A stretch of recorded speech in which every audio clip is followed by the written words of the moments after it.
The glass conference room on the 52nd floor of Hanwha Tower was designed for intimidation. Floor-to-ceiling windows overlooking Seoul's sprawling cityscape, a mahogany table that cost more than most people's homes, an air so still it could preserve secrets for decades. Cha Tae-won stood at the head of that table, his black suit pressed to mathematical precision, silver cufflinks catching the morning light like tiny armor plates. The wedding ring on his finger, 8 years of daily wearing since his wife's death, caught the light too, but no one dared look long enough to notice. "Gentlemen," he said, his voice cutting through the silence like a scalpel. "The Aoljiro project moves forward as scheduled." 12 board members nodded in unison. Nobody questioned the numbers. 40 billion won for acoustic barriers, elevated walkways designed to muffle the chaos of street-level life, luxury apartments that would rise like glass monuments to progress. The silent city, his vision of Seoul perfected, cleaned of the messy humanity that complicated quarterly reports. But then the conference room door opened without permission. Imani Fairfax walked in like she owned the building, not the visitor's badge clipped to her charcoal blazer. Her natural hair framed a face that belonged on magazine covers, but her eyes held something far more dangerous than beauty: intelligence sharpened by experience and a complete lack of intimidation. In her right hand, she carried a folder thick enough to challenge empires. "Mr. Cha." Her voice carried a slight American accent wrapped around perfect Korean pronunciation. "I believe you forgot to invite the people your project will actually affect." The silence that followed was not the comfortable quiet Taewon cultivated. It was the kind that precedes earthquakes. She opened the folder without invitation, spreading photographs across his pristine table like accusations. Elderly shop owners whose businesses would vanish behind concrete barriers, children who played in alleys that would disappear beneath elevated walkways, street musicians whose music would be classified as urban noise pollution. "Your acoustic barriers will reduce sound by 40%, she continued, her finger tracing the blueprint of his perfect silent city. "But what you're really reducing are lives. Mrs. Park, who sells taeokbokki from the same corner where her grandmother sold rice cakes. The jazz quartet that plays outside Iljiro Station every Thursday, music that helps office workers remember they're human." Taewon felt something crack in his chest, a sound only he could hear. In 8 years of board meetings, no one had ever presented him with photographs of real faces. His architects showed him renderings of glass and steel. His accountants showed him profit projections. But this woman, this stranger, who had somehow bypassed his security, his assistant, his carefully constructed walls, was showing him something terrifying: the sound of people who refuse to be silenced. "The average noise level in your proposed development zone," she said, producing a tablet with data that made his own engineers look like amateurs, "is currently 68 decibels, the sound of normal human conversation. Your project will reduce that to 42 decibels. Do you know what 42 decibels sounds like, Mr. Cha?" He didn't answer. He couldn't. For the first time in decades, Cha Tae-won was listening. "It sounds like loneliness." When she finished, the only sound in the room was the whisper of traffic 50 floors below, the very noise his project was designed to eliminate. Taewon looked at the photographs spread across his table, faces of people who would lose their voices so he could maintain his silence. Then he did something that made his assistant drop her tablet and his board members question his sanity. He picked up his pen and wrote down every word Imani Fairfax had said. "Tae, the courage to listen. In a world full of noise, sometimes the bravest thing you can do is listen. If stories like this one, about finding your voice and having the courage to use it, resonate with you, consider subscribing for more tales of transformation. Because the most powerful sound isn't silence. It's the moment someone finally decides they're ready to hear." Taewon hadn't slept in 72 hours. The insomnia wasn't new. It had been his shadow companion for 8 years, ever since the funeral where he'd stood dry-eyed while hundreds of people he barely knew had cried over his wife's coffin. But tonight was different. Tonight he sat in his penthouse apartment overlooking the Han River, staring at a manila folder that contained something more dangerous than corporate espionage or hostile takeover attempts. Imani Fairfax's complete resume. Harvard MBA, former radio host in Chicago. 3 years as a community development consultant in Detroit's most challenging neighborhoods. Fluent in Korean, Japanese, and Mandarin. The woman who had walked into his conference room like an earthquake had credentials that could reshape his entire business model. His phone buzzed. Yuri's name flashed on the screen. "Sir, I've scheduled the damage control meeting for tomorrow morning," his assistant said without preamble. She'd been anticipating his calls for 15 years, ever since she'd started as an intern, and he'd noticed she was the only employee who didn't flinch when he entered a room. "Cancel it." Silence stretched between them, the kind of pause that usually meant Yuri was calculating whether he was having a breakdown or a breakthrough. "Sir, I want a meeting with Imani Fairfax. Private. No lawyers, no board members." He paused, surprising himself with his next words. "Ask her where she'd prefer to meet." 3 days later, Taiwan found himself in Iljiro 3ga at 7 in the morning, standing outside a cafe that looked like it had been transported from 1970s Seoul. The sign was hand-painted, the tables mismatched, and the coffee probably cost less than his morning newspaper. Everything about it violated his carefully curated existence. Imani was already inside, sitting at a corner table with a ceramic mug and what appeared to be architectural sketches spread across the wooden surface. She looked up when he entered, and for the first time since their confrontation, he saw her smile. "Mr. Cha, thank you for agreeing to meet here." "It wasn't exactly what I expected," he admitted, sliding into the chair across from her. The seat creaked. Another sound that would never exist in his world of German-engineered furniture. That was the point. She gestured to the window overlooking the street. "Your project affects 37 small businesses on this block alone. I thought you should see what you're planning to silence." Through the glass, Taewon watched Seoul wake up. Vendors arranging fruit displays, office workers buying coffee from street carts, an elderly man practicing Tai Chi in a pocket park between 2 buildings.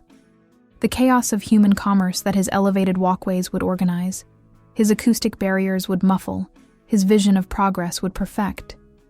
"You have a proposal," he said. It wasn't a question. "I have a challenge." Imani pushed one of her sketches toward him.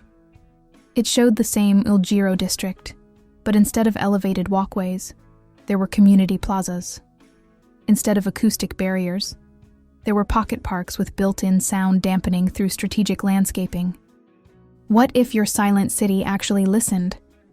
The sketch was beautiful and completely impractical. Community input would slow construction by months, maybe years. Profit margins would shrink. Shareholders would revolt. The feasibility is already proven. She produced another folder, this one even thicker than the first. Detroit 2019, Brooklyn 2021, Vancouver 2022. Urban development projects that increased property values while preserving community character. Better returns on investment, lower maintenance costs, and here's the kicker. They actually reduced crime and increased foot traffic. Taewon studied the data she'd compiled. The numbers were compelling, annoyingly, undeniably compelling. "What exactly are you proposing, Ms. Fairfax?" "Partnership. Real partnership, not just consultancy. I want a community voice in every decision, from design to construction to the final business model. And I want your commitment that if the community says no to something, we find another way. That's not how business works. It's not how your business has worked." She leaned forward, her voice carrying the same intensity that had shattered his conference room quiet. "But it's how sustainable business works. Communities that feel heard become communities that invest. People who help build something become people who protect it." The cafe owner approached their table with a shy smile, refilling Imani's coffee without being asked. The interaction lasted 30 seconds, a brief conversation about the weather, the owner's grandchildren, the new flower shop down the block. 30 seconds of human connection that somehow felt more valuable than most of Taewon's board meetings. You want me to give up control. I want you to share it. Imani's eyes met his across the small table. The question is, are you brave enough to find out what your city sounds like when everyone gets to speak? Outside the cafe window, Seoul continued its ancient morning dance of commerce and conversation, noise and community, the messy beauty of human lives intersecting. For the first time in decades, Cha Tae-won didn't see chaos that needed organizing. He saw possibility that needed listening to. One pilot project, he said finally. 6 months. Full community input, but I maintain final veto power. Imani extended her hand across the table. Deal. But I get to choose the community. As they shook hands, Taewon noticed she wasn't wearing any rings. No diamonds, no wedding band, just a silver band on her right thumb that looked older than both of them. For reasons he couldn't explain, that detail felt more important than any contract they might sign. Where do we start? He asked. She smiled, and this time it wasn't the polite expression of a business negotiator. It was the grin of someone about to change the world. We start by walking. No cars, no drivers, no assistants. Just you, me, and the sound of the neighborhood you're planning to redesign. Think you can handle 2 hours without your phone? Taewon thought about his calendar. 3 board meetings, a conference call with investors in London, a dinner with the mayor that had been scheduled 6 months in advance. Then he thought about the elderly man doing Tai Chi outside the window, moving through his morning routine with the peaceful certainty of someone who belonged exactly where he was. Make it 3 hours, he said. I have a feeling I'm going to need the time. Taewon had walked maybe 20 blocks in Seoul in his entire life. Always from his car to a building entrance, usually with security escorts and predetermined routes. But following Imani through the labyrinth of Iljiro felt like visiting a foreign country that existed inside his own city. She moved like a native, greeting vendors in Korean that carried just enough accent to mark her as foreign, but not enough to suggest unfamiliarity. The fruit vendor on the corner knew her name. The old woman selling newspapers waved like they were old friends. Even the stray cats seemed comfortable with her presence. How long have you lived in Seoul? Taewon asked as they paused at an intersection. Around them, morning traffic flowed like controlled chaos. Buses groaning to stops, bicycles threading between taxis, pedestrians crossing against lights with the confident timing of people who understood their city's rhythms.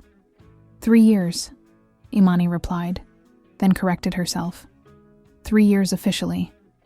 But I've been coming here since I was 12. My mother was a military translator, stationed at Yongsan. We lived here for 2 years when I was a kid. That explained the accent, the easy familiarity with Korean social rhythms. But it didn't explain why she'd returned. What brought you back?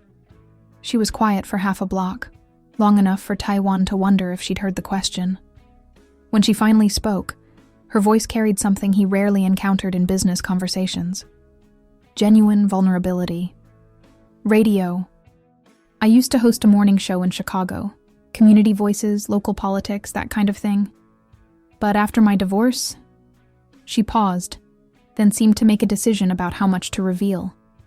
Let's just say I needed to remember what my own voice sounded like when no one was trying to edit it. They turned into a narrow alley that Taewon's GPS would never have found, the kind of space his urban planning would classify as inefficient use of real estate. But the alley was alive. Laundry strung between fire escapes, small businesses tucked into spaces no bigger than his walk-in closet, the sound of someone practicing violin drifting from an upstairs window. Mr. Kim, Imani called out to a man emerging from what looked like a machine shop. I brought someone to meet you. Kim Jae-ho was perhaps 70, with hands that spoke of decades working with metal and eyes that assessed Taewon like an engineer examining blueprints. His English was limited, so the conversation switched to Korean, formal honorifics that acknowledged the age difference while maintaining professional respect. He wants to know if you're the one planning to tear down his shop. Imani translated with the kind of diplomatic precision that suggested she'd had this conversation before. Not tear down, Taewon replied in Korean, addressing Kim directly. Modernize, improve. Kim's response was lengthy, passionate, and accompanied by gestures toward his shop, his neighbors, the alley itself. When he finished, Imani didn't translate immediately. He says his grandfather started this business in 1953, after the war. 3 generations of metalworkers, making everything from jewelry to building supports.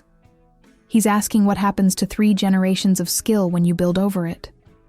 It was a fair question, and one Taiwan had never considered.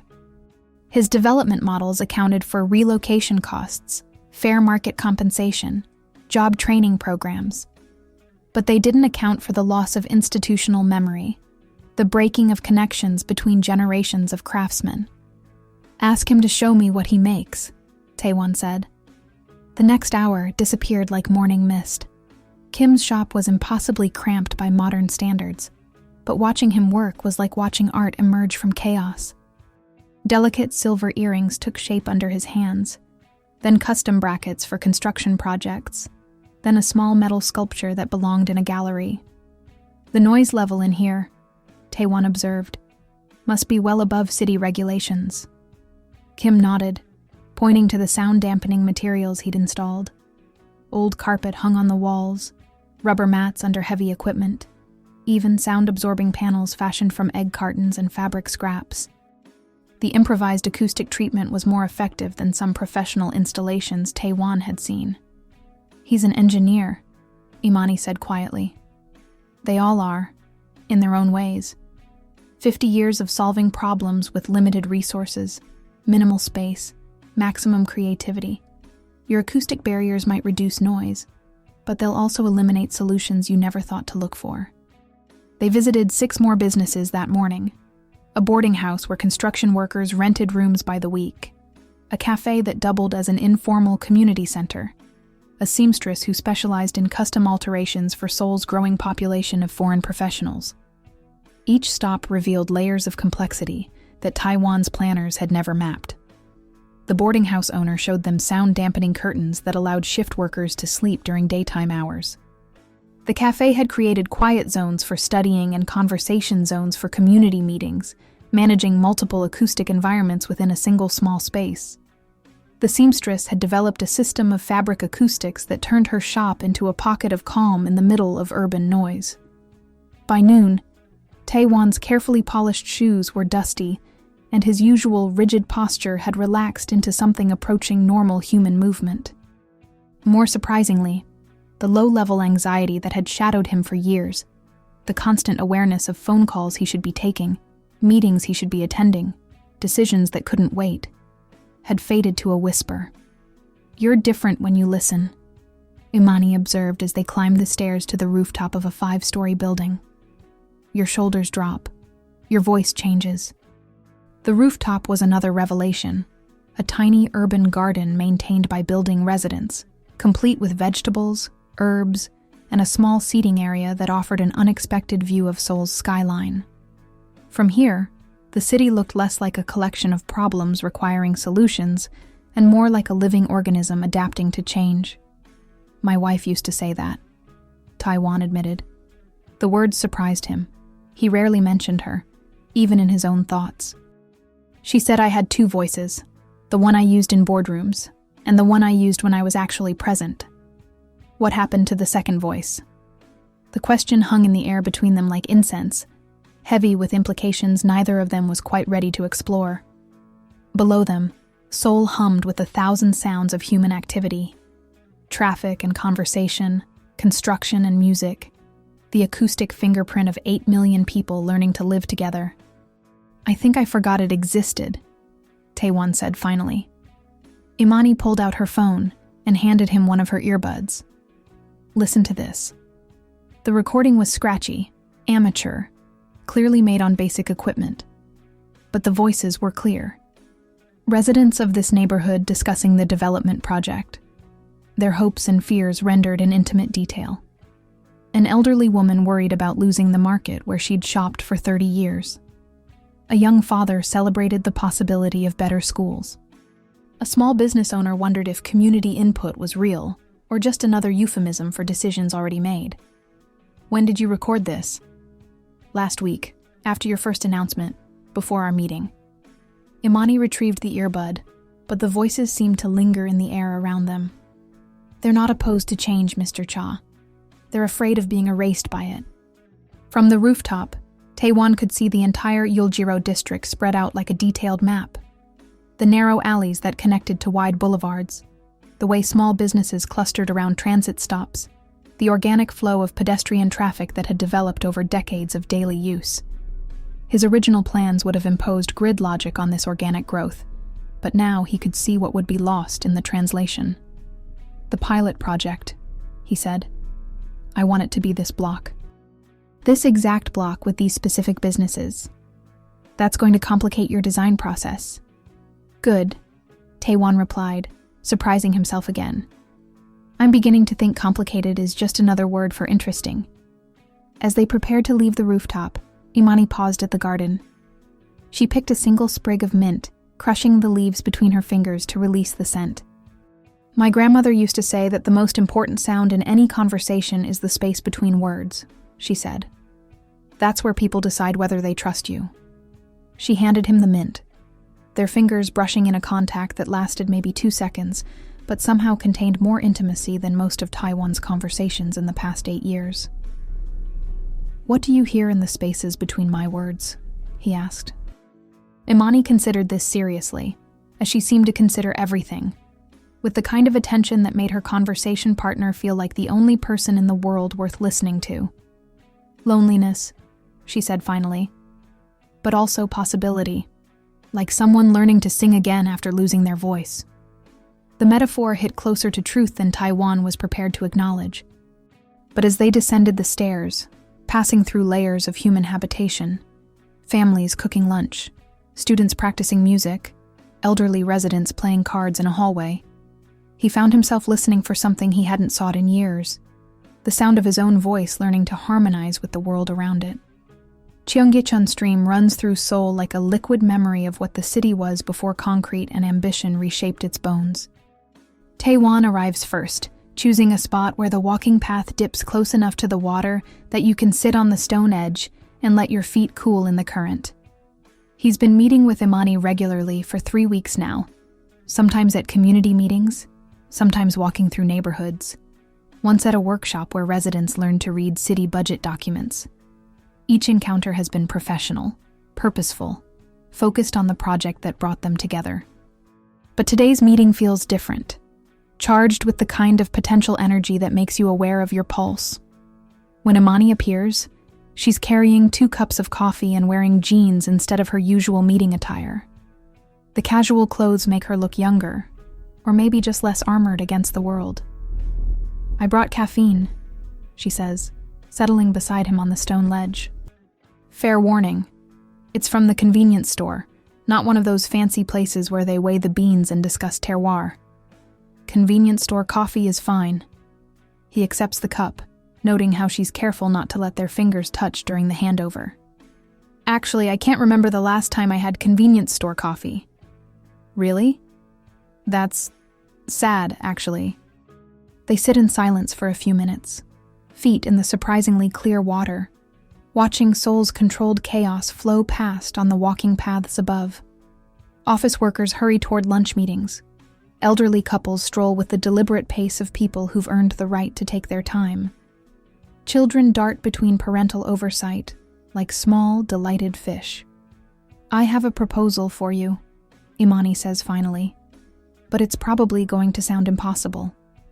Try me.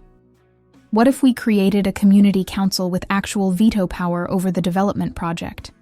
Not just input, not just consultation, but real decision-making authority. Taewon's corporate instincts immediately begin calculating the risks: shareholders, timelines, precedent, control. But underneath that automatic response, something else stirs. Curiosity about what might be possible if he stopped trying to manage every variable. That would be unprecedented, he says. Yes. My board would probably have me declared mentally incompetent. Probably. The legal framework alone would take months to establish. At least. He kicks his feet gently in the water, watching ripples spread outward. Tell me how it would work. For the next hour, Imani outlines a governance structure that inverts every assumption Taiwan has ever held about development projects. Instead of community input sessions where residents react to pre-made plans, the process would begin with residents identifying their actual needs.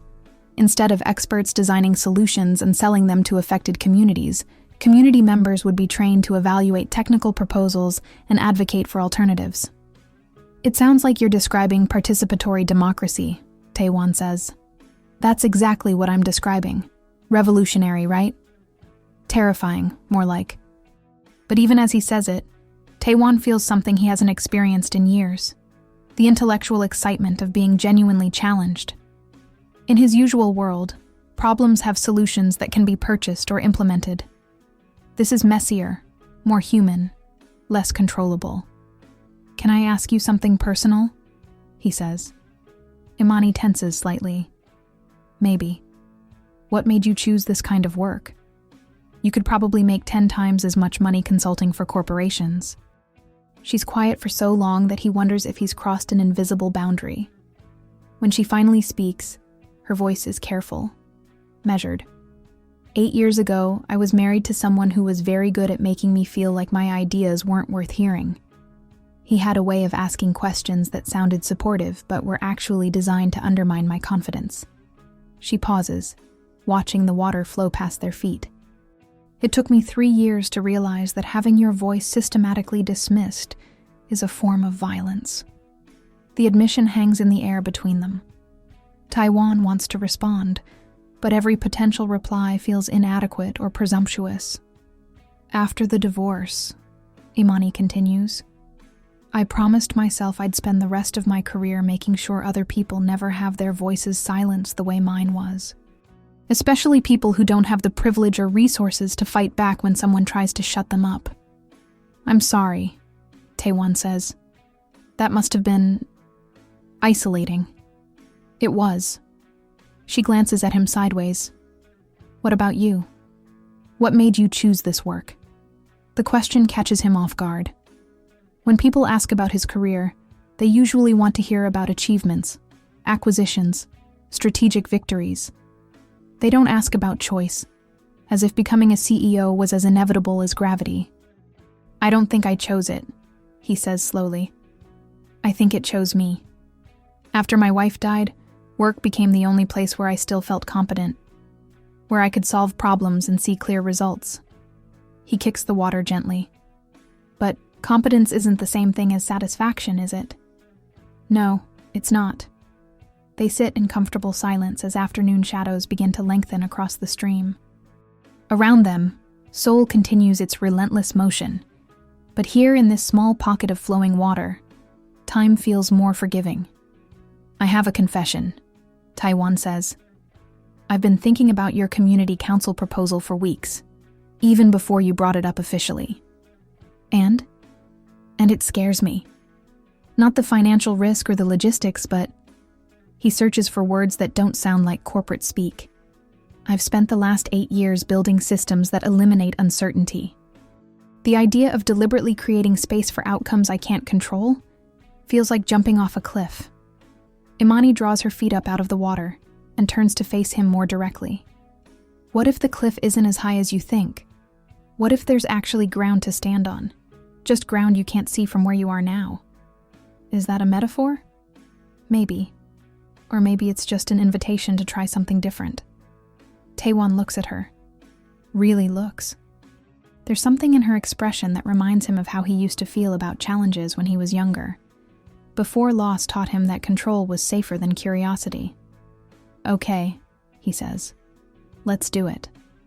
Really? Really. But I have one condition. What's that? Teach me how to listen the way you do. Not just the mechanics. But he gestures vaguely at the space between them, the stream, the city flowing past. How to be present for uncertainty without trying to immediately solve it. Imani smiles. The first completely unguarded smile he's seen from her.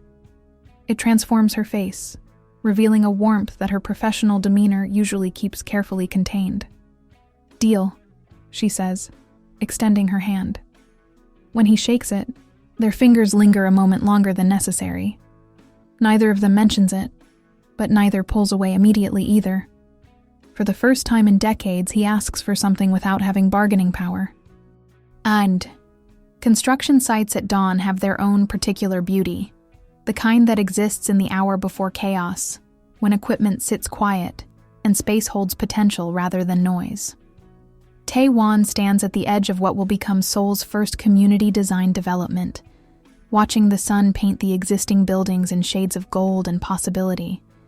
He's been coming here every morning for 2 weeks, not for meetings or inspections, but for the silence. It's become a ritual he doesn't fully understand, arriving before his security detail expects him, before Yuri begins her daily campaign of protective scheduling, before the world requires him to be the person who always has answers. This morning, though, he's not alone. "I thought I might find you here," Imani says, approaching with 2 cups of what smells like actual coffee rather than convenience store approximations. She's wearing work clothes, jeans, boots that have seen real construction sites, a jacket that suggests she's dressed for participation rather than observation. "How did you know I'd be here?" Mrs. Kim mentioned seeing someone in an expensive coat watching the sunrise from this corner every morning. She was worried you might be planning something nefarious, so she asked me to investigate. Imani hands him the coffee. "Are you planning something nefarious?" "That depends on how you define nefarious." He accepts the cup gratefully. "I've been thinking." "About what?" "About the fact that I've spent the last 15 years creating buildings, but I've never actually watched one get built. Not the process, just the results. Around them, the neighborhood is beginning its morning awakening. Lights appear in windows, the distant sound of breakfast preparations, the comfortable routine of people starting their days in proximity to each other. The first community council meeting is this afternoon, Imani says. "Are you ready?" "No, but I'm not sure readiness is the point anymore." They walk through the construction area together, Imani pointing out features that will matter to the people who'll actually use the space. Corners designed for elderly people who need to rest during walks, playground areas positioned where parents can supervise from multiple angles, retail spaces sized for small businesses rather than corporate chains. "It's strange," Taewon says as they pause near where the community center will be built. "I've been in development for 20 years, but I've never thought about how people actually move through buildings. I've thought about efficiency, about maximizing square footage, about architectural impact, but not about daily life. That's not strange. That's just what happens when you're designing for abstractions instead of actual humans." As if summoned by the comment, Jung-ho appears from the direction of his metalwork shop, carrying a toolbox and wearing the kind of satisfied expression that comes from early productivity. "Mr. Cha," he says with the polite formality that Koreans use to navigate hierarchical uncertainty. "Dr. Fairfax, you're up early. Jung-ho is going to be our liaison for the metalwork components," Imani explains. "Everything from structural elements to decorative details. Community-sourced, community-made. I brought some samples," Jung-ho says, setting down his toolbox and extracting several pieces of metal that have been shaped into elegant functional forms. Door handles, window latches, lamp brackets. Each piece bears the subtle irregularities that mark handmade work. "I thought you might want to see what local craftsmanship looks like." Taewon examines the pieces with the attention he usually reserves for financial reports.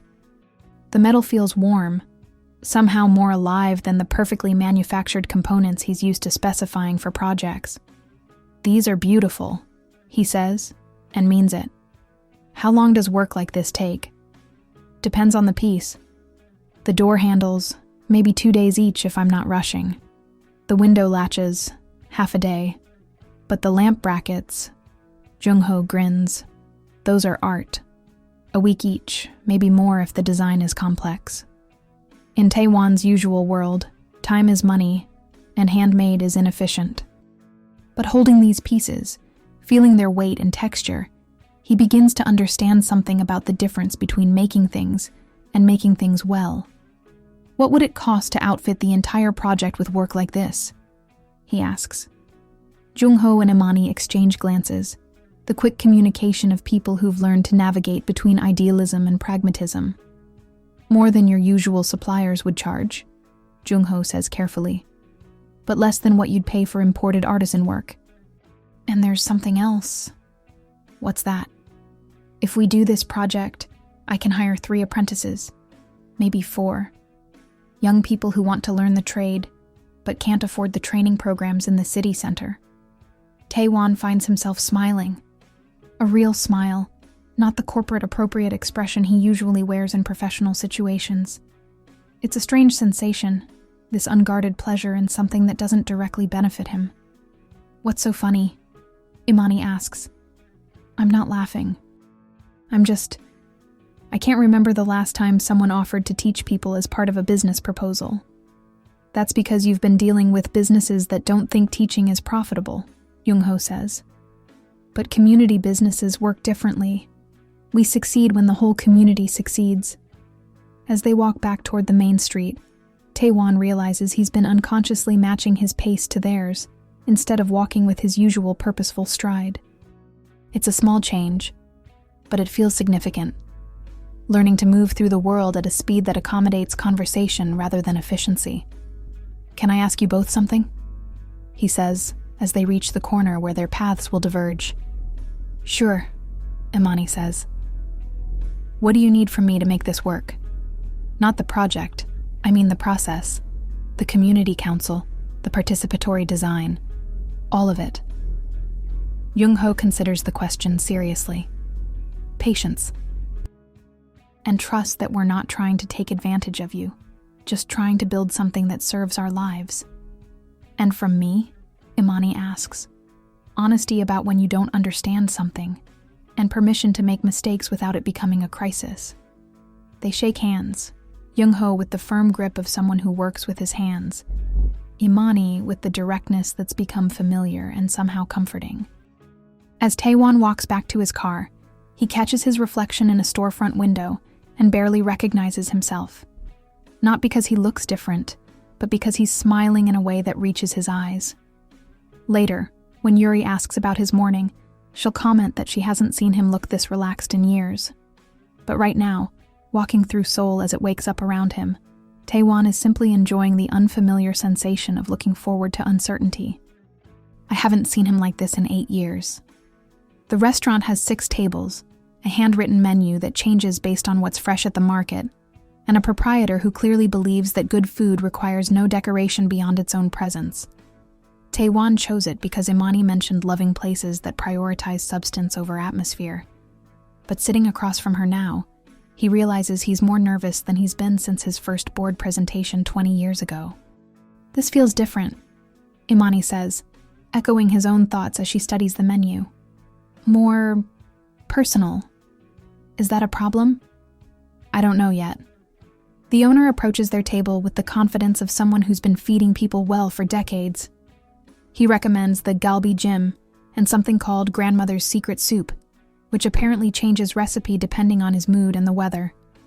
We'll trust your judgment, Taewon says, then realizes he's just made a decision based on intuition rather than information. It's a small thing, but it feels like progress. As they wait for food, the conversation starts in safe territory. Updates on the community council formation, logistics for the upcoming design workshops, the surprising enthusiasm from local business owners who want to participate in the process. But gradually, like water finding its level, they drift toward more personal ground. Can I ask you something that might be inappropriate? Imani says as their soup arrives, rich and complex, and somehow familiar, despite being unlike anything Taewon has tasted before. After 3 months of community meetings, I think we've established that appropriate is negotiable. What was your wife like? The question hits him with unexpected force. Not because it's painful, though it is, but because no one has asked him about her in years. Not really. People mention his loss in careful, oblique terms, designed to acknowledge tragedy without requiring emotional response. He pauses, realizing he's about to describe someone who existed 8 years ago, and he's not sure how much of his memory is accurate versus idealized. She was better at being curious about people than I am. What do you mean? She could walk into a room full of strangers, and within an hour, she'd know something meaningful about half of them. Not networking, genuine interest. She made people feel seen. Imani nods as if she understands something he hasn't said directly. I think I became more controlling after she died, he continues, surprising himself with the admission. When someone who is so good at human connection disappears from your life, the world starts feeling dangerous, unpredictable. I think I've been trying to manage variables ever since, to prevent any more surprises that I couldn't handle. The galbi jim arrives, tender meat that falls apart at the touch of chopsticks, accompanied by banchan, arranged with care that suggests cooking is a form of love rather than just sustenance. What about you? Taewon asks. Your marriage, was it always difficult or did it change over time? Imani takes a careful bite of kimchi, considering her answer. It was subtle at first.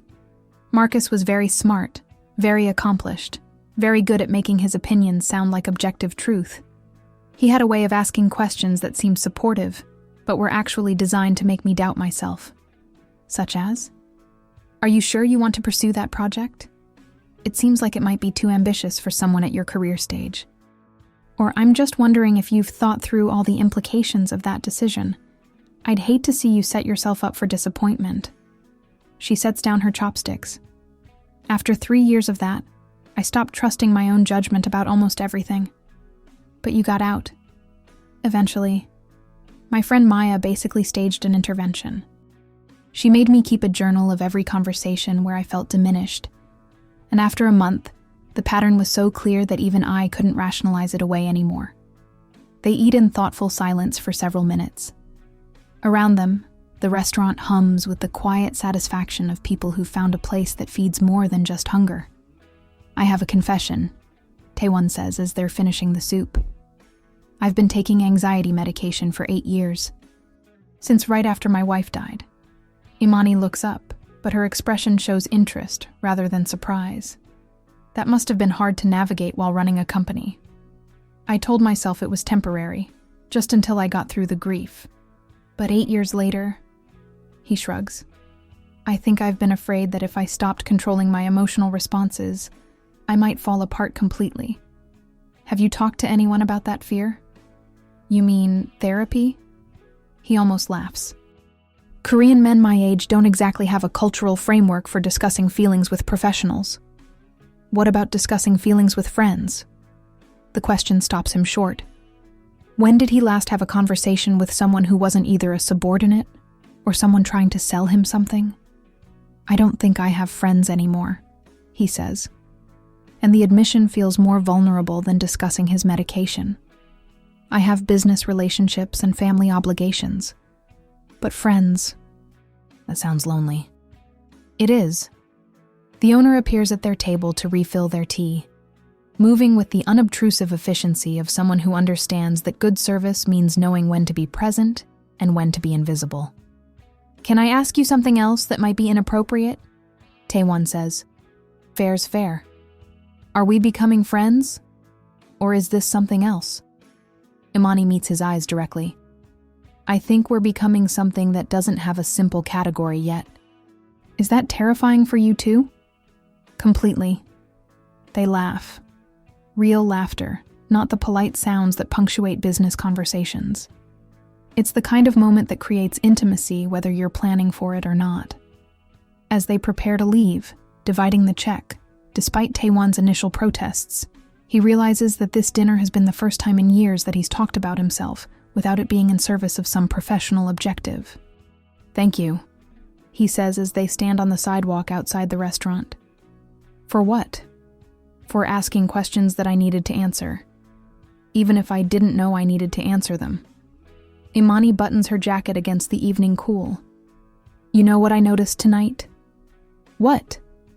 You didn't check your phone once, not even when it buzzed during the soup course. He pulls out his phone and sees 7 missed calls from Yuri, 12 text messages, and 14 emails marked urgent. For a moment, his old instincts kick in. the immediate anxiety about what crisis might be unfolding in his absence. Then he looks at Imani, still standing there in the glow of the restaurant's windows, and makes a choice.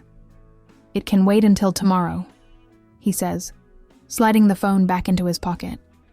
As they walk in opposite directions toward their respective cars, Taewon realizes he's carrying something new, the unfamiliar lightness that comes from being known by someone who isn't trying to gain anything from that knowledge. What if the noise reveals something good?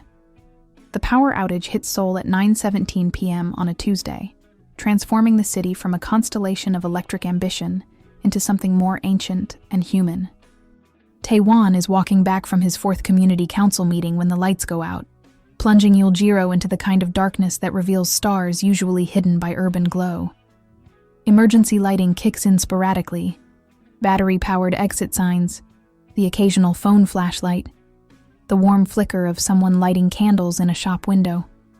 But mostly, the neighborhood settles into an unusual quietude, punctuated by voices calling to check on neighbors, and the distant sound of the city's backup system struggling to compensate. Taewon finds himself stranded 2 blocks from where his driver is supposed to meet him, on a street that looks entirely different without its usual neon definition. He's reaching for his phone to call for alternative transportation when he hears Imani's voice cutting through the darkness. "Everyone stay calm. Let's figure out who needs help before we worry about when the power's coming back." She's standing in what appears to be the entrance to a subway tunnel, using her phone's flashlight to create a pool of visibility around a group of people who were apparently caught underground when the system shut down. In the white LED glow, Taewon can see elderly passengers, a mother with 2 small children, several teenagers who look more excited than alarmed by the unexpected adventure. "Mrs. Park, are you feeling okay?" Imani asks, crouching beside an older woman who's sitting on a small folding stool someone has provided. "I'm fine, dear. Just a bit dizzy from the sudden stop. These old bones don't like surprises. Mr. Young, can you help me organize everyone into groups based on where they need to go? We'll figure out the safest way to get people home." Taewon approaches the edge of the group, unsure whether his presence will be helpful or disruptive. In his usual world, emergencies are managed by professionals with protocols and backup systems. This situation requires improvisation and human judgment, skills he's not sure he possesses. "Taewon," Imani notices him and waves him into the circle of light. "Perfect timing. We need someone to coordinate with the transit authority to find out how long the system will be down." She hands him her phone with a contact already displayed. Seoul Metro Emergency Line. As he makes the call, he realizes she's positioned him not as the person in charge, but as someone contributing a specific skill to a collective effort. The conversation with the transit authority is frustrating. Nobody knows how long repairs will take. Alternative transportation is overwhelmed, and the official advice is essentially, wait it out. But when Taewon reports back to the group, something unexpected happens. People start solving the problem themselves. "My nephew has a taxi," offers one of the teenagers. "He's probably not too busy tonight. I could call him." "The boarding house has flashlights and tea," says Mrs. Kim, who has somehow appeared from the residential area above. "Anyone who needs to wait somewhere warm is welcome.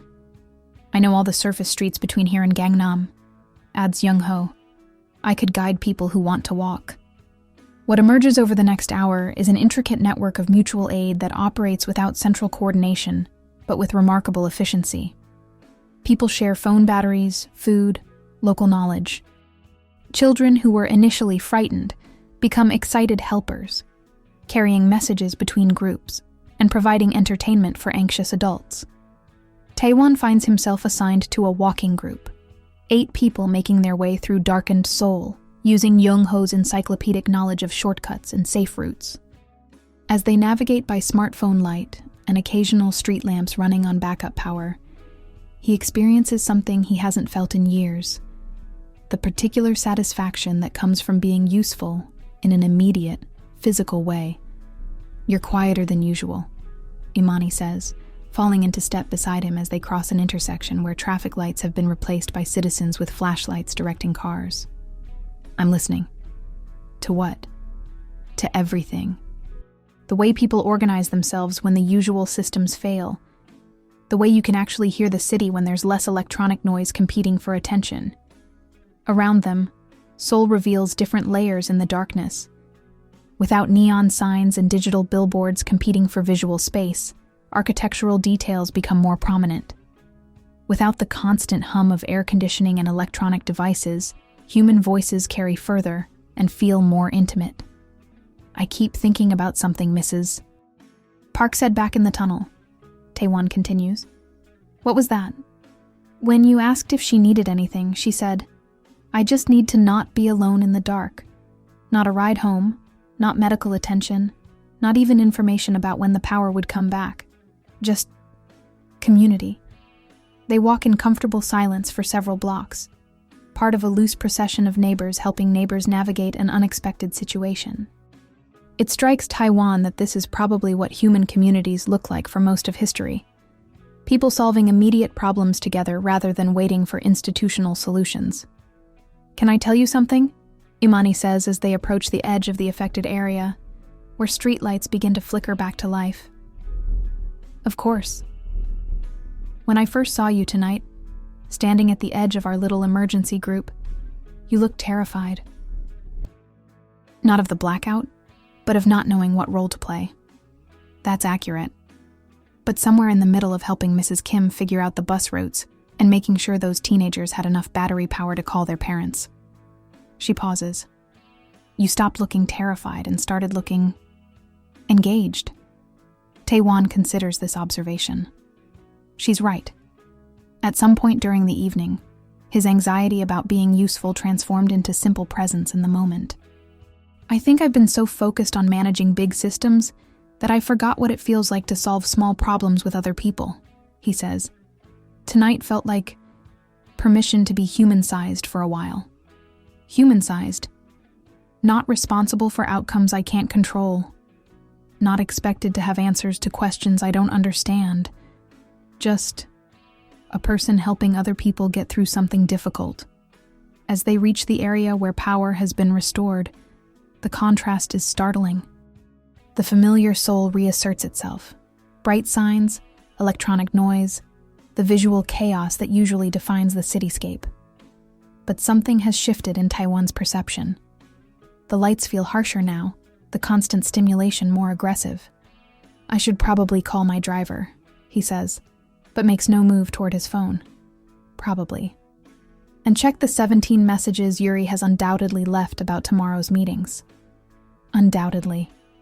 But neither of them moves to break the spell of the evening. Instead, they stand at the boundary between darkness and electric light, between the community they've just experienced and the individual lives they'll return to.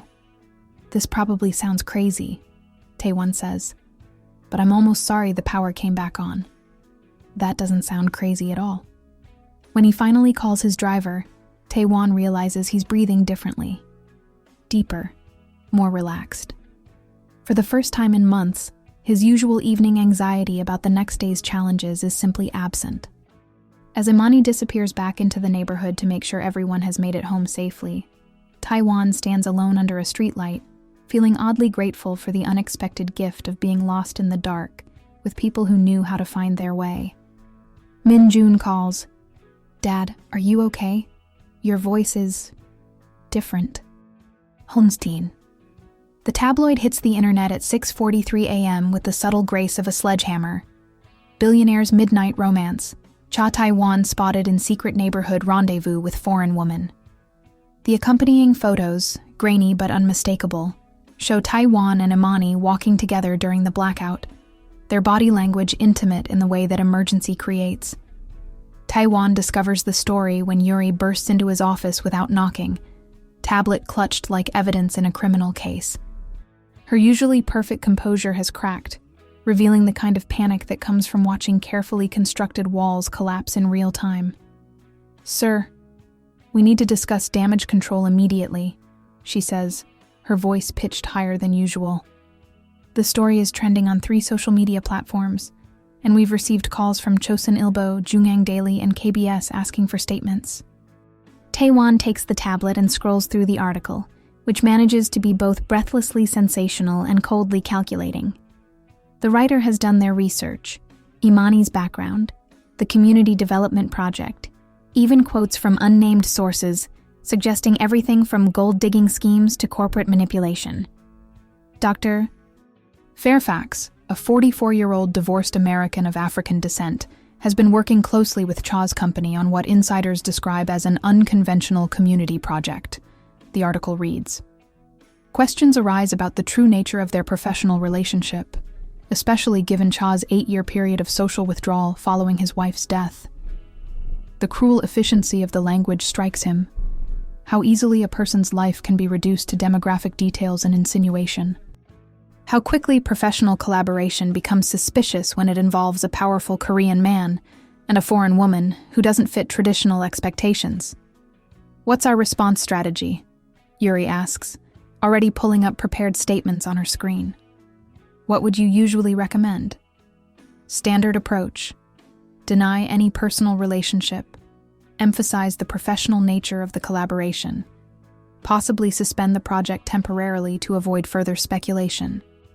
Taewon sets down the tablet and walks to the window overlooking Seoul. From 47 floors up, the city looks manageable, reducible to patterns and systems. But he's beginning to understand that real life happens at ground level, where people can see each other's faces and newspapers can turn genuine connection into entertainment. What if we did something different? He says. Sir, what if we told the truth? The silence that follows is so complete that Taewon can hear the air conditioning cycling on, the distant sound of traffic, his own heartbeat. Yuri stares at him as if he's suggested they demolish the building and start over. Sir, I'm not sure that's advisable. The truth, in this context. The truth is that I've been learning something important from Dr. Fairfax and her community. The truth is that this project has changed how I think about development, about leadership, about what it means to listen to people whose lives will be affected by decisions I make. He turns from the window to face her. The truth is that she's become a friend, and I'm not ashamed of that. But sir, the implications are that a Korean CEO can learn from a Black American woman without it being a scandal. The implications are that professional respect can exist between people who don't fit traditional power dynamics. Yuri's fingers hover over her tablet, suspended between following protocol and following her boss into uncharted territory. Her loyalty wars with her protective instincts. With respect, sir, this approach could backfire significantly.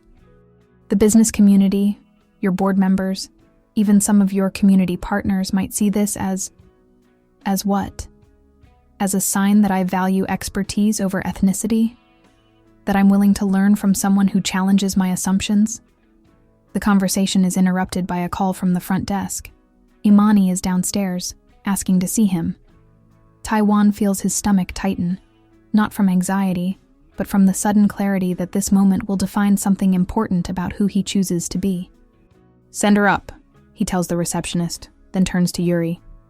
I want you to draft a statement, but not the kind you're thinking. When Imani arrives, she's carrying her own tablet and wearing the kind of controlled fury that comes from seeing your life reduced to tabloid caricature. Maya is with her, radiating protective energy that fills the room like a force field. I assume you've seen the coverage, Imani says without preamble. Unfortunately. Then you know we need to discuss how this affects the project. I won't have my involvement undermine something that matters to an entire community. Maya steps forward. What my friend is too polite to say is that this is exactly the kind of media harassment that powerful men usually enable when relationships become inconvenient for them. The accusation hangs in the air like smoke. Taewon realizes that his response in the next few minutes will either validate 8 years of mistrust or prove that growth is possible even for men who've forgotten how to be vulnerable. You're right to be concerned, he says. And you're right that this is often how these situations play out. But I'd like to propose something different. He walks to his desk and picks up the draft statement Yuri has been frantically typing. Instead of reading from it, he sets it aside. What if we held a joint press conference? Not to defend ourselves or minimize our friendship, but to talk about what we've actually been doing. What this project has taught us about community development, about listening to people who are usually excluded from decision-making processes. Imani and Maya exchange glances, the rapid communication of people who've learned to assess threats quickly. You want to make this about the work, rather than about us, Imani says slowly. I want to make this about the fact that good work requires relationship, that the best partnerships happen when people respect each other enough to challenge each other's assumptions, that a Korean CEO and a Black American strategist can create something valuable together without it being exotic or scandalous. And if the media focuses on personal speculation instead of professional collaboration, then we keep redirecting the conversation to what matters: community development, participatory democracy. The fact that Seoul is piloting a project that puts residents in charge of their own neighborhood transformation. Yuri clears her throat delicately. Sir, the board meeting is scheduled for tomorrow morning. They'll have questions about the media coverage and its potential impact on company reputation. Good, Taewon says. It's time they understood what this project is actually accomplishing. As the afternoon unfolds, Taewon finds himself doing something he's never done before, preparing for a press conference designed to explain rather than control the narrative.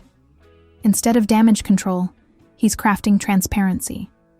Instead of protecting his image, he's protecting the work that has begun to change him. By evening, the story has evolved from simple scandal to something more complex. Social media buzzes with debates about interracial friendship in Korean business culture, about the role of foreign expertise in urban development, about whether powerful men can change their patterns of behavior. But in Iljiro, the community council meets as scheduled. Residents discuss playground designs and small business support programs, largely unbothered by media speculation about their advocates' friendship. The work continues, grounded in immediate needs and practical solutions, rather than tabloid fantasies. That night, Taewon sits in his apartment reading community feedback about the project, realizing that the most important conversations are happening far from the headlines. Real change, he's beginning to understand, occurs in community centers and construction sites, in moments when people choose to trust each other enough to build something better together. I won't be his spokesperson, nor his silence. The community center buzzes with the particular energy that accompanies important decisions, a mixture of anticipation, anxiety, and the kind of focused attention that democracy requires when it's more than just a concept. 53 residents have gathered for the vote that will determine whether the community council exercises its veto power for the first time. Taewon sits in the back row, deliberately choosing the least prominent seat available. Over the past 6 months, he's learned that effective listening often requires making yourself smaller, creating space for voices that have been marginalized by traditional power structures.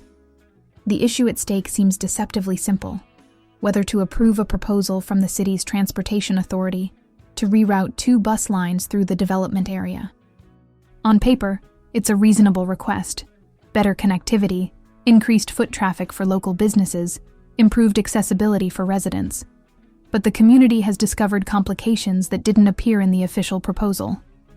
The new route cuts directly through the playground area, explains Mrs. Kim, standing at the front of the room with the authority that comes from raising 4 children in this neighborhood.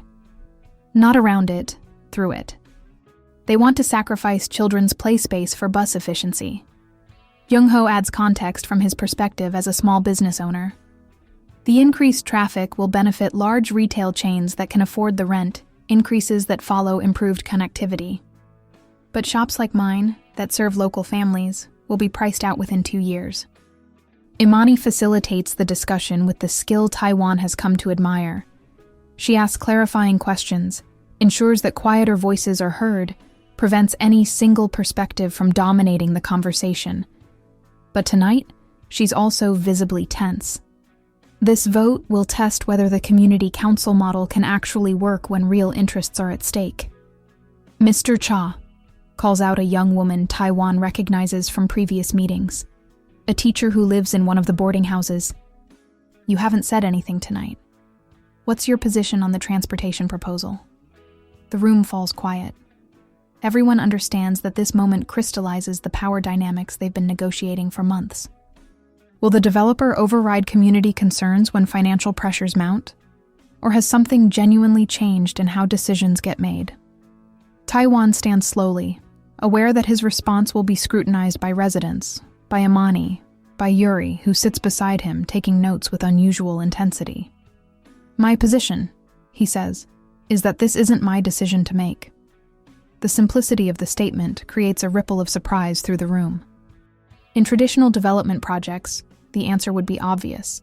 The developer's financial interests would determine the outcome, with community input treated as manageable public relations. But you have the most to lose financially if we reject the transportation proposal, points out an elderly man who works in the metalworking district. Lower connectivity means lower property values, smaller profit margins. That's true, Taewon acknowledges. But I've learned something over the past 6 months that's worth more than higher profit margins. Which is that sustainable development requires sustainable communities, and sustainable communities are built by people who have genuine decision-making power over their own lives. He pauses, looking around the room at faces that have become familiar. People whose names he knows, whose concerns he's learned to understand, whose wisdom has changed how he thinks about what it means to build something worthwhile. 6 months ago, I thought my job was to create efficient systems for moving people and capital. Now I understand that my job is to create conditions where communities can thrive, according to their own definitions of what thriving means. The vote, when it comes, is decisive. 38 residents against the transportation proposal, 12 in favor, 3 abstentions. The Community Council exercises its veto power, rejecting a plan that would have increased the project's profitability while undermining its social goals. After the meeting, as residents cluster in small groups to discuss implementation details and next steps, Taewon finds himself in conversation with Maya, who has been observing from the side of the room with her usual skeptical attention. I have to admit, she says, 6 months ago I thought you were running some kind of elaborate corporate manipulation scheme. What changed your mind? Tonight. Watching you accept a decision that costs you money because it serves the community's interests. She pauses. Most powerful men I've known would have found a way to override that vote while pretending to respect it. Most powerful men haven't had Imani Fairfax teaching them how to listen. Maya smiles, the first completely warm expression he's seen from her. She's good at that, sometimes too good for her own protection. What do you mean? She gives people the benefit of the doubt, even when their track record suggests she shouldn't. It's one of her best qualities and one of her most dangerous ones. Across the room, Imani is deep in conversation with Jung-ho and Mrs. Kim about alternative transportation solutions that might serve both community needs and city requirements. She looks tired but satisfied, like someone who's just completed difficult work that matters. Can I ask you something? Taewon says to Maya. Sure. What would it take for you to trust that my friendship with Imani is genuinely about respect rather than manipulation? Maya considers the question seriously. Time, mostly, and consistency.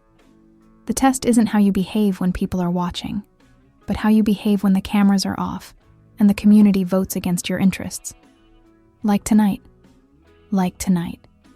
But one good decision doesn't establish a pattern. Ask me again in 6 months. As the meeting officially ends and people begin to leave, Taewon realizes that something fundamental has shifted in his understanding of what success looks like. For 20 years, he's measured achievement in terms of profit margins, market share, competitive advantage. Tonight, success looks like a community that trusts itself enough to make difficult decisions, even when those decisions inconvenience powerful allies. Walking back to his car, Taewon calls Min Jun, a conversation that has become part of his weekly routine since the community project began. How did the vote go? His son asks immediately. They vetoed the transportation proposal. Good for them. How do you feel about that? The question stops Taewon short. When did Min Jun start asking how he feels about things, rather than what he thinks about them? When did their conversations become about emotional responses, rather than just strategic analysis? Proud, he says, surprising himself with the admission. I feel proud that they trusted themselves enough to make the right decision, even when it was the difficult one. That sounds like something Mom would have said. Does it? She always said that the best gift you can give people is confidence in their own judgment. That most people know what they need if you create space for them to figure it out. Taewon sits in his car for several minutes after the call ends, processing the realization that his wife's wisdom has been working through him without his conscious awareness. That perhaps growth isn't about becoming someone different, but about remembering who he was before grief taught him to control, rather than trust. The next morning brings news that the Transportation Authority has agreed to revise their proposal, incorporating community feedback about playground preservation and small business protection. It's a small victory, but it validates the community council model in a way that will influence how future decisions get made. More importantly, it demonstrates that democracy isn't just a political system. It's a way of building relationships based on mutual respect rather than hierarchical power. And for Taewon, it's becoming a way of life that feels more honest than anything he's practiced in decades. The first time Taewon asks for something without bargaining power. Dr. E. Sarah Chen's office occupies the kind of space that suggests healing without shouting about it. Warm light, comfortable chairs that aren't quite furniture store perfect, books that look read rather than decorative. Taewon sits across from her, still adjusting to the strange intimacy of paying someone to listen without agenda. You mentioned that your son suggested you might benefit from talking to someone, Dr. Chen says, her Korean accent softened by years of practice in both languages. What made you decide to actually call? It's their third session, and Taewon has spent the previous 2 meetings circling around the question like a cautious animal approaching unfamiliar territory. Today, something feels different. Maybe the result of last week's community vote. Maybe the accumulated effect of months of learning to be vulnerable in small, measured doses. I realized I've been taking anxiety medication for 8 years without ever addressing why I need it, he says. That seems unsustainable. What do you think changed to make you see it that way? Friendship, I think. Real friendship, for the first time since my wife died. He pauses, noting how strange the words sound spoken aloud. Dr. Fairfax, Imani, asked me once what it would feel like to be present for uncertainty without trying to immediately solve it. And I realized I didn't know. Dr. Chen nods without the kind of interpretive enthusiasm that would make him feel like a case study. She has a way of listening that feels spacious rather than clinical. Can you tell me about that uncertainty? What specifically makes it feel dangerous? The question opens something in Taewon's chest that he's been keeping carefully sealed. For several minutes, the only sound in the office is the distant hum of Seoul traffic and his own careful breathing. After my wife died, he says finally, I became obsessed with preventing any more surprise losses. I started managing every variable I could control, eliminating any situation where I might be caught off guard by something painful. How did that manifest in your daily life? Complete control over my schedule, my environment, my business relationships. I stopped seeing friends because friendship requires emotional availability, and emotional availability feels like vulnerability to unexpected hurt. He shifts in his chair, recognizing the pattern as he describes it. I think I turned my entire life into a kind of emotional insurance policy against any more devastation. That sounds exhausting. It is. But it felt safer than the alternative. Dr. Chen makes a note, not the frantic scribbling that characterizes some therapeutic encounters, but the measured documentation of someone tracking important themes. You mentioned friendship with Dr. Fairfax as something that's changed your perspective. What feels different about that relationship? Taewon considers the question, trying to articulate something he's only recently begun to understand. She asks me questions I don't know how to answer. And instead of that feeling threatening, it feels curious, like an invitation to discover something rather than a test I might fail. He pauses, and she challenges my assumptions without making me feel stupid for having held them. Can you give me an example? The Community Development Project. For 20 years, I approached development as a problem of efficiency, how to move people and capital as smoothly as possible. She helped me see that communities aren't efficiency problems, they're relationship problems. People don't need to be moved more efficiently. They need to be heard more carefully. Dr. Chen leans forward slightly. That sounds like a significant shift in how you understand your work. It is. But it's also a shift in how I understand myself. I've been so focused on being the person with answers that I forgot how to be curious about questions. They sit in silence for a moment. The kind of productive quiet that allows new insights to surface without pressure. I'm curious about the anxiety medication, Dr. Chen says. How do you feel about the possibility of reducing your dependence on it? Terrified, Taewon admits immediately. What if I can't handle normal emotional responses anymore? What if 8 years of chemical management has left me unable to cope with feelings the way other people do? What would handling normal emotional responses look like to you? The question catches him off guard.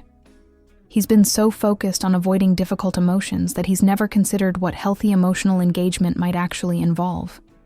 I don't know, he says. Maybe feeling sad without it becoming despair? Feeling uncertain without it becoming panic? Being able to care about people without being terrified that caring will lead to loss? Those sound like reasonable goals. What might be a first step toward experimenting with emotional presence without medication? Actually, I think I've already started, Taewon realizes as he speaks. The community meetings, working with Imani, even coming here. I've been gradually allowing myself to be in situations where I don't control all the variables. How has that been? Surprisingly, enlivening. Not comfortable, but alive in a way I'd forgotten was possible. Dr. Chen glances at the clock. Their session is nearly over, but Taewon feels like they've just begun to touch something important. I'd like to give you something to consider between now and our next session, she says. What if the goal isn't to eliminate anxiety, but to develop a different relationship with it? What if anxiety could become information rather than something to be medicated away? Walking back to his car, Taewon feels the familiar post-therapy mixture of exhaustion and clarity. He's beginning to understand that healing doesn't mean returning to who he was before loss taught him to be afraid. It means integrating the lessons of loss without letting fear dictate all his choices. His phone buzzes with a text from Imani. Community Council meeting moved to Thursday. Mrs. Kim wants to discuss the playground design proposals. Hope your appointment went well. The casual care in her message. The way she remembers his therapy schedule without making it feel monitored, strikes him as exactly the kind of friendship he's been afraid to want. Present but not possessive, supportive but not controlling. For the first time in 8 years, Taewon allows himself to consider the possibility that being known by someone might be worth the risk of eventually losing them. That connection itself, rather than the guarantee of its permanence, might be the point. That evening, he calls Min-jun with a question instead of a status report. What do you remember about your mother's approach to difficult emotions? There's a pause before Min-jun answers, and Taewon can hear his son processing the unexpected intimacy of the question. She used to say that feelings were like weather, Min-jun says finally. They'd come and go whether you invited them or not, but you could learn to dress appropriately for whatever was happening. Dress appropriately? Be prepared without being defensive. Acknowledge storms without assuming they'll last forever. Appreciate good weather without clinging to it when it changes. The metaphor settles into Taewon's understanding like a key finding its lock. Maybe emotional maturity isn't about controlling feelings, but about developing resilience for whatever feelings arise. Maybe anxiety doesn't have to be eliminated, just understood as one form of weather among many. For the first time in months, Taewon falls asleep without taking his usual evening dose of anxiety medication. Not because he's cured, but because he's beginning to trust that he might be strong enough to handle whatever weather tomorrow brings. At 3 a.m., he calls and asks the question no one expected. The call comes at 3:17 a.m., jarring Imani from deep sleep with the kind of urgency that makes you instantly alert. Taewon's voice on the phone sounds different, raw, unguarded, like someone who's just discovered something important about themselves. I need to ask you something, And I know this sounds crazy at this hour, but he pauses, and she can hear him breathing carefully. What does it feel like to trust that things might work out even when you can't control how? Imani sits up in bed, immediately awake. In 6 months of friendship, Taewon has never called her outside business hours, never asked a question that wasn't somehow connected to the community project. This feels like a different kind of conversation entirely. "Are you okay?" she asks. "What happened?" "Nothing happened. Everything happened. Another pause. Longer this time. I took my first real breath in 8 years tonight, and I realized I wanted to share it with someone who would understand what that means. There's something in his voice that reminds Imani of the moment during the blackout, when she watched him stop trying to manage the situation and start simply participating in it. A quality of presence that feels both vulnerable and surprisingly strong. "Where are you?" she asks. "At home. Standing in my living room, looking at Minjun's piano." "Minjun has a piano at your place?" "Had. He stopped playing here after his mother died. Said the apartment felt too empty for music." Taewon's voice catches slightly. "Tonight, I asked him if he'd consider playing again, and he said he'd been waiting 8 years for me to ask." Imani wraps her robe around herself and walks to her kitchen, needing the ritual of making tea while processing this unexpected intimacy. That sounds like a big conversation. It was. We talked for 3 hours. About his mother. About the way grief changed both of us. About the fact that he gave up an international piano career to stay close to me and I never even noticed. He gave up a career? A fellowship at the Vienna Conservatory. Full scholarship. Performance opportunities. Everything he'd worked toward since childhood. He turned it down the month after the funeral because he was worried about leaving me alone. The weight of that sacrifice settles between them through the phone connection. Imani understands immediately why Taewon sounds like someone who's just been hit with revelation. "And you never knew?" "I never asked. I was so focused on managing my own grief that I didn't see his. I just assumed he was handling it better because he seemed less broken than I felt." Imani settles into her kitchen chair, cradling the phone and her tea, recognizing that this conversation is about much more than pianos and missed opportunities. "What made you realize it tonight?" "Therapy, partly. Dr. Chen asked me what it would look like to be present for other people's feelings without trying to fix them. And I realized I've spent 8 years being so afraid of my own emotions that I couldn't see anyone else's clearly. Including your son's.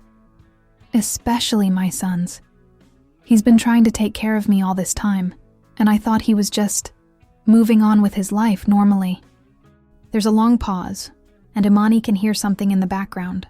Soft, tentative piano music, like someone testing whether an instrument still remembers how to make beautiful sounds. "Is that him playing?" she asks.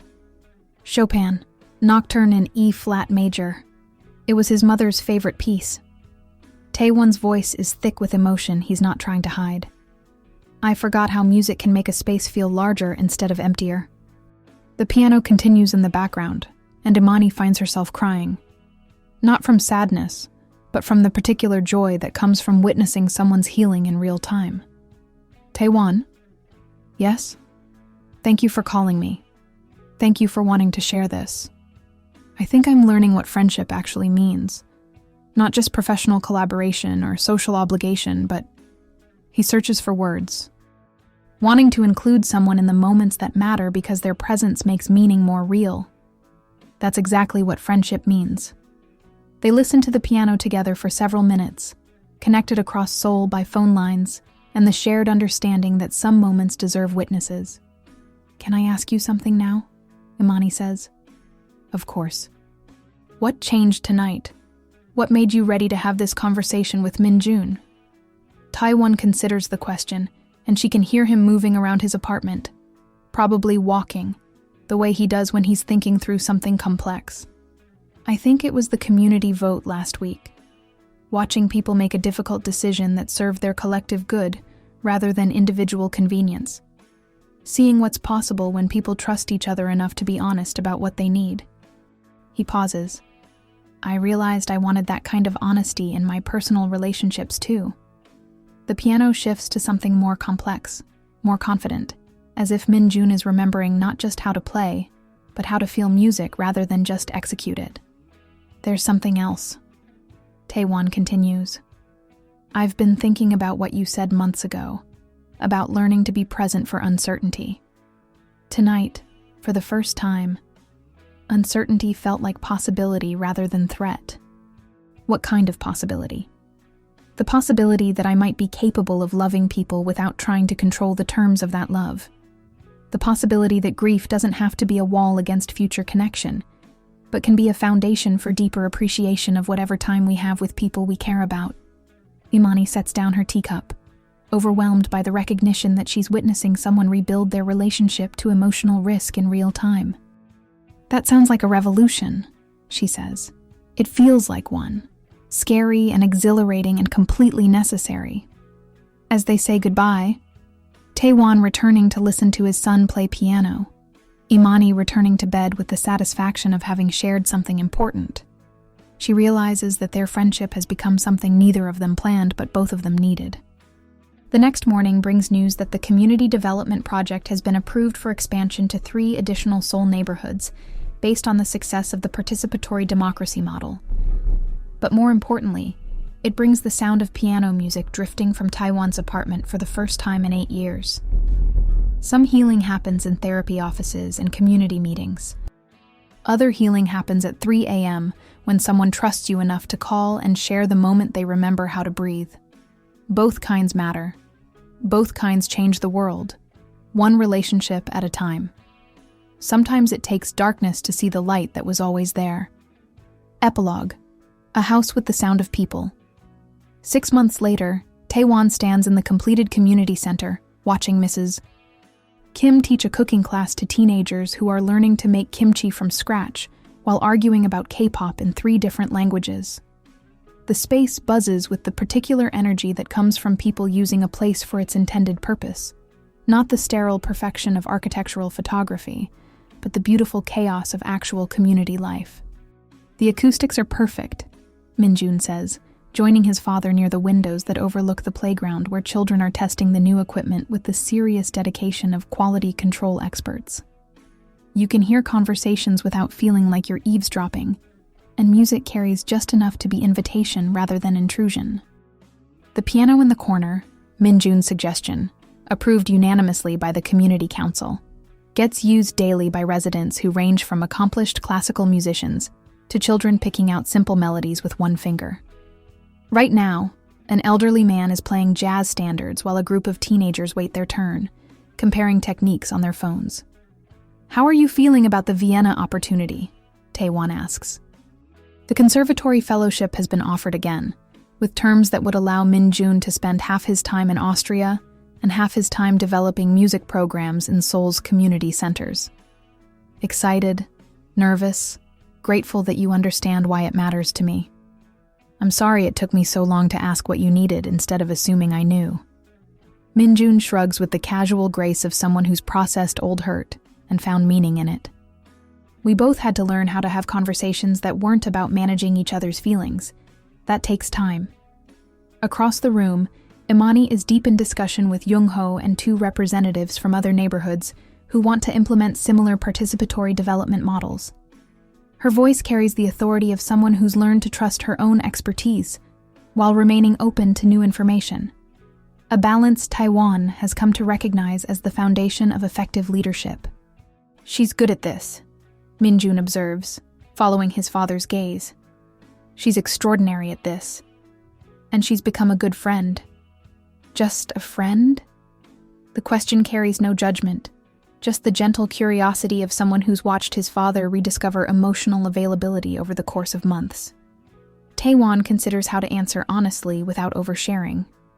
We're figuring that out, slowly, without pressure to define it before we understand it. That sounds healthy. It feels healthy. Different from anything I've experienced before, but in a good way.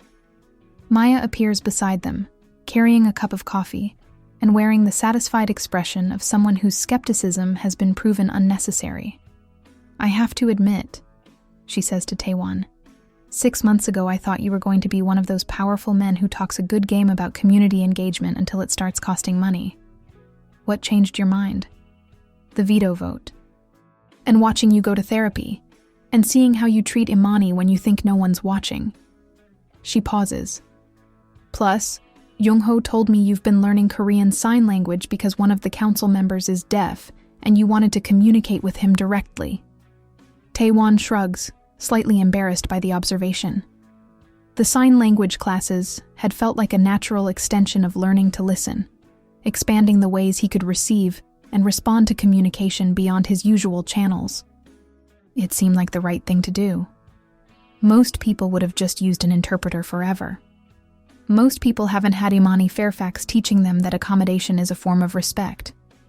As afternoon settles into evening, the community center empties gradually, people heading home to prepare dinner or walking to the small restaurant district that has grown up around the development. The space transforms from active use to comfortable quiet, like a theater between performances. Taewon finds himself alone with Imani, helping stack chairs and wipe down tables in the companionable silence that has become familiar over months of shared work. "Can I ask you something?" she says as they turn off lights and lock up. "Always. Are you happy?" The question catches him off guard. Not because it's difficult, but because the answer is so surprisingly clear. "Yes," he says. "Not in the way I thought I wanted to be happy, but in a way that feels more sustainable.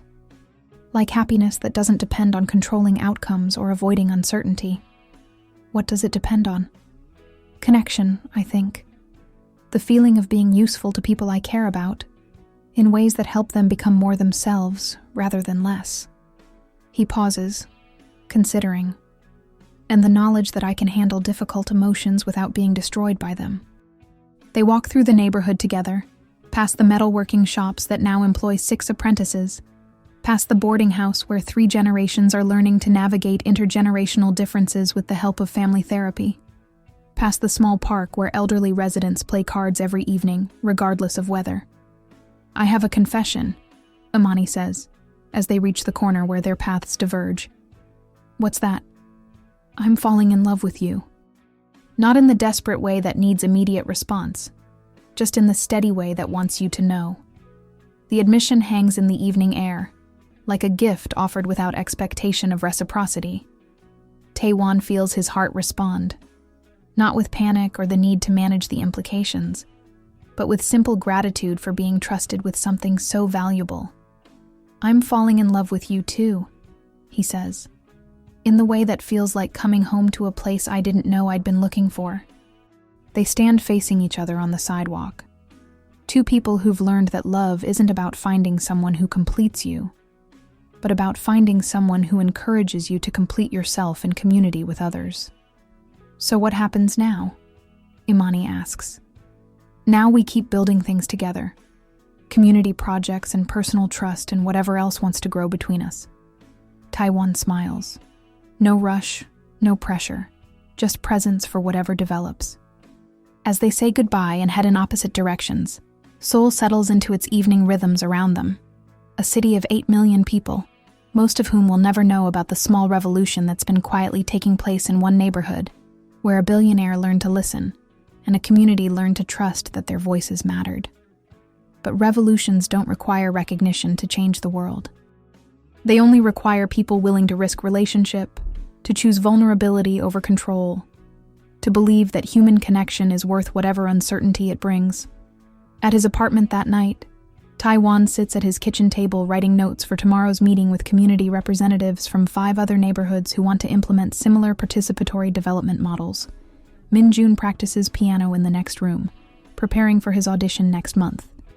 The sounds blend together, planning and music, individual growth and collective possibility, creating the kind of home that's built on presence rather than protection. His phone buzzes with a text from Imani. "Sleep well. Tomorrow we change more of the world, one conversation at a time." He replies, "Thank you for teaching me how to listen. Thank you for trusting me with your voice." Outside his window, Seoul continues its restless motion. But inside his apartment, Taewon has finally found the quiet he's been seeking for 8 years. Not the silence of isolation, but the deeper peace that comes from learning to be still enough to hear what matters most. The sound of people becoming more themselves in relationship with each other. True love doesn't fill silences. It teaches when they're worth breaking.